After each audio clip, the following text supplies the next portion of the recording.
Okay guys, this episode of Construction Hacks, we're going to show you guys how to put another mini split in your Keystone Montana. We already showed you how to put the one in the back, but this is a really good use of space right here. This is where your propane tank comes down from your master bedroom. We went ahead and cut a hole and fed the lines in through that system there, and you can see we've got a little port right here. And this unit right here is going to go right in there. And then we've got our power lines and everything. And then let me show you the inside. We put the dresser back already, but we have the unit up there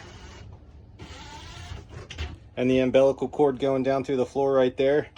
So this is really not taking up any space, any extra space. You can see it's real tight on the top. Guys, I hope this helps. If you have a Keystone Montana and you're wondering where to put a mini split in the master bedroom because your main air conditioner isn't working, this is how. Okay guys, just another little trick when you're putting a mini split into an RV.